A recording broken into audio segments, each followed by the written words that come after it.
Hello, everyone. Welcome back. We're going to be doing more Assassin's Creed 2 today. In the last episode, Vieri de Pazzi is no more. He has been unalived in a way that made us very angry because we wanted the revenge.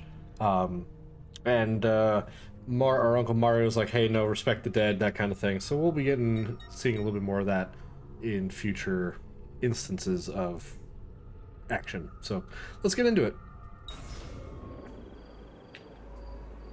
Oh man. Also in the last episode we saw that there's a big conspiracy going on. Um, where there's multiple actors, but we don't know yet what they're planning. So we'll see what happens. Also the entire world is like collapsing, which is always an interesting little view. So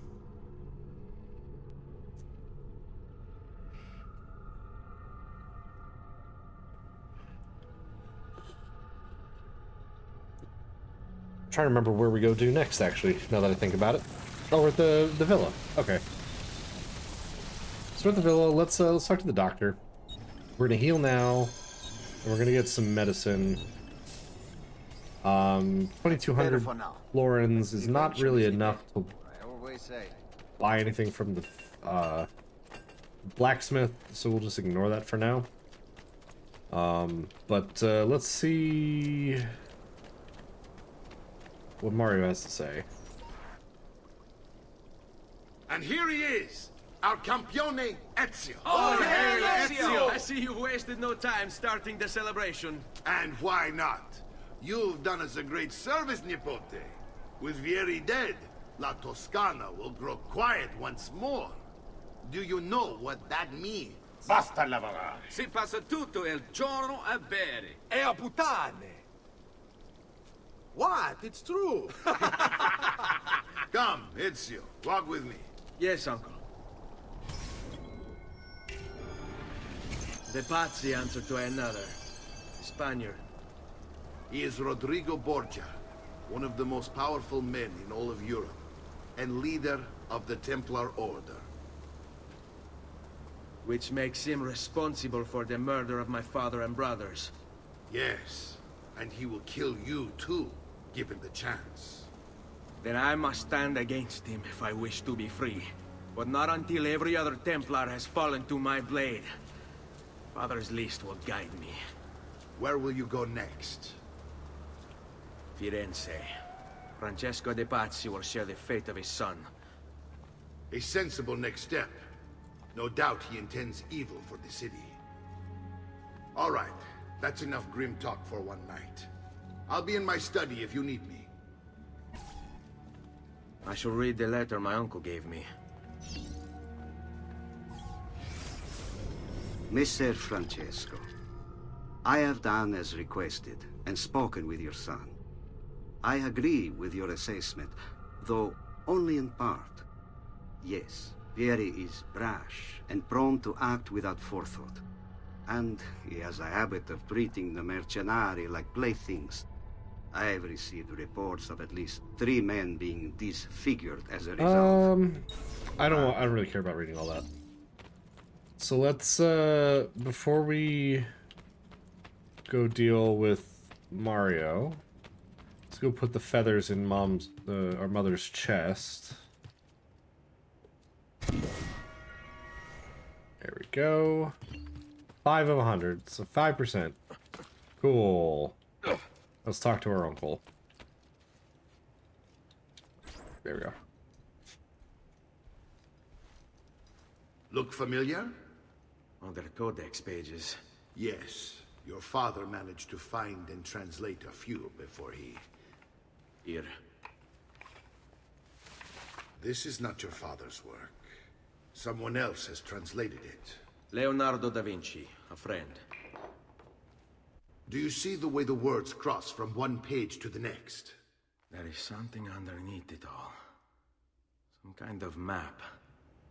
Where is it supposed to lead? Your father and I managed to make out bits of a prophecy scrawled across these pages. It was written by an assassin like us, who long ago held a piece of Eden. His name was Altair. He spoke of something powerful and ancient hidden beneath the land. What is it? What indeed? Solving that little mystery is exactly why we collected these pages. Then let me help. Each time I take on my father's work. All of it. I'll start with the page I took from Vieri. Leonardo will decode it for us. Bene. Return here when time permits, and we'll add it to the wall. Okay. I gotta go up to the viewpoint again. Oh, man. I already did the viewpoint, though. I gotta climb the building again? Damn it. Okay, fine. Okay.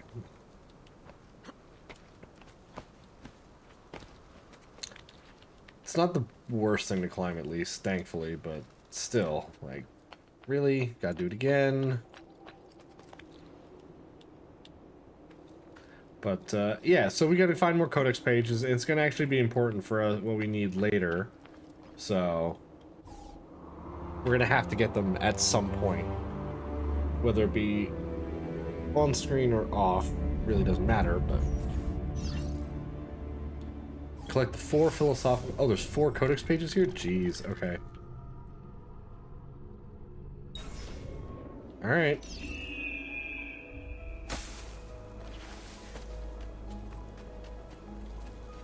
Didn't think that there would be 4 of them in this town, but whatever.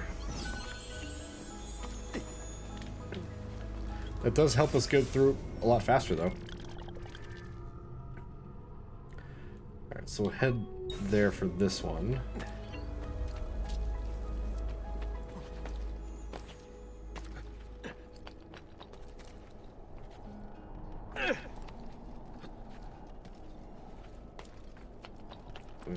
Should be like right here.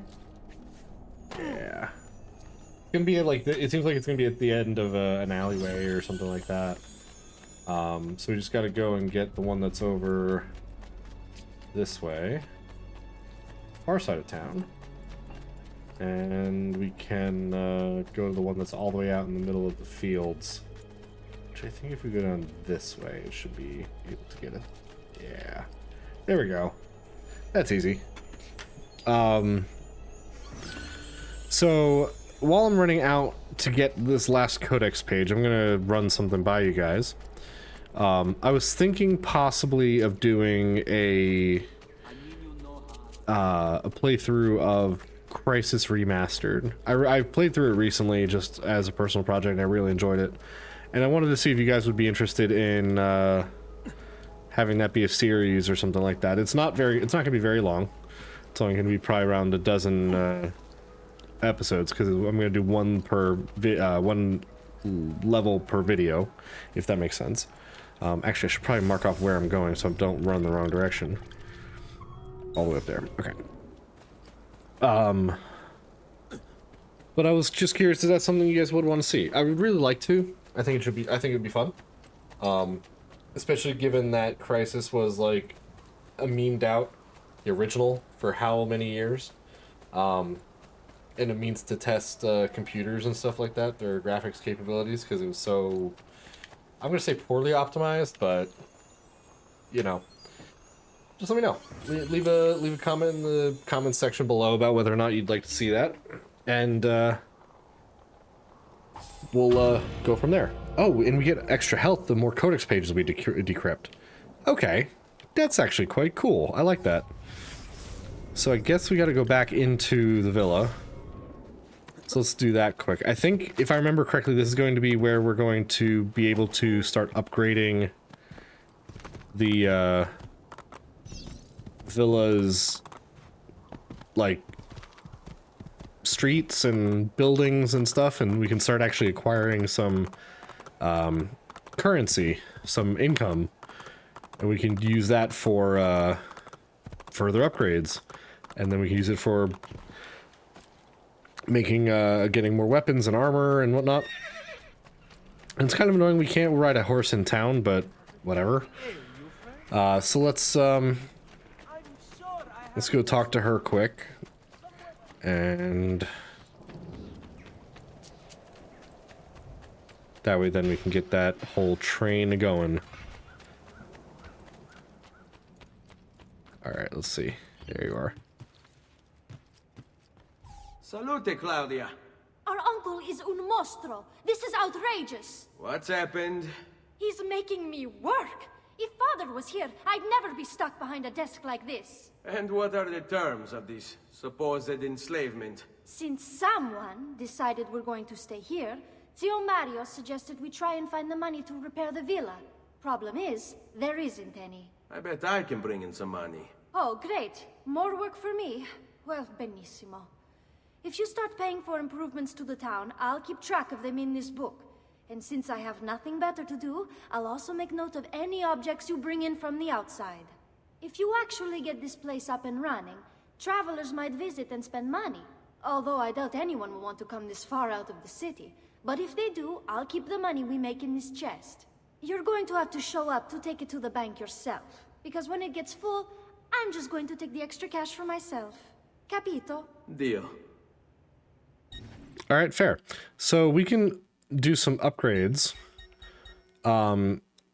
We have just over 3,000 florins. None is in the thing right now, but it currently generates 196 every minute, or every 20 minutes. So every hour, that would be just under 600. So 100 was it going to be like 582?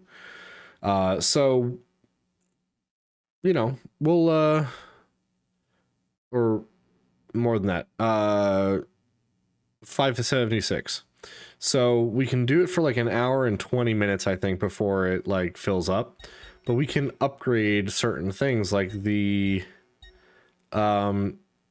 merchant, the art merchant, the bank, the blacksmith, the doctor, which is already, blacksmith and doctor are already here, so they are already making some money. But we can get them upgraded. We can add a church, a brothel, improve the well, things like that. And as we get other things, like all the codex pages on the wall, all the feathers deposited, stuff like that, we will start getting more and more money. So it's a pretty good, it's a pretty interesting mechanic, and I quite like it. And what I will be able to do is we can talk to this gentleman. Come on, talk to him. Buongiorno. Is there something wrong? Ser Mario hired me to deal with this mess, but I'm an architetto, not a miracle worker. Without money, I can't fix any of these buildings. And if someone brought you money? Then we'd be in business. You must be Ser Ezio. Am I right? Uncle! I like this architetto! He gets very observant when he can smell mud. If you want to fix up this town, I'm going to need it. I have a price list here for new shops and renovations. Just bring me gold, make a choice, and I'll begin at once. If I build you a shop, you, as the landlord, can purchase goods there at lower rates. If you invest more money in the shop, you get an even greater discount. As for renovations, well, you'll be bringing the town and villa back to life. As Ser Mario tells me, that was very important to your great-great-grandfather. Plus, when you buy shops and renovations, you'll be increasing the number of people who visit, causing your income to increase. So, let's take a look, shall we? Yes, let's take a look. So what do we want to improve? We could do the art merchant. We get 5% off all purchases. It's 1,000. The bank, though, will greatly increase the city's value. So I want to renovate that first. I don't have enough for the second level, but what we could do is we could also get the tailor. And I believe that's all we can do right now, because we need a couple thousand for each of these other items. We can even add a thieves guild, which is interesting, but hey, whatever. As of right now, the only thing we really need is what we got so far. We don't have enough money for anything else, but as we get more things, we'll be able to increase the money. Now we're making like just under 200 per 20 minutes. Salute, Claudia. So You here to look at the book? I want to see how much we've improved or increased. So now we're making 396 per 20 minutes. That's a significant increase. like the bank was more than almost all 3 of the others that we have unlocked combined. It's just shy, but it's definitely worthwhile. So let's see, maximum is 1586. So we're gonna be making some money. And it's basically, as we make the money, it will constantly be reinvested in itself. So it'll be more and more money goes into the city. The city then gets more valuable, more people visit, makes more money, gets reinvested in the city, and it's a positive feedback loop. We're not going to talk to our uncle quite yet. We're actually going to end the episode there, and we'll go and talk with him in the beginning of the next episode. So I thank you all for watching. I hope you had a good time. If you did, leave a like and a comment, subscribe. If you didn't, leave a dislike and a comment as to what you disliked, and we will hope to improve. I thank you all for watching, and I will see you all next time. Have a good day.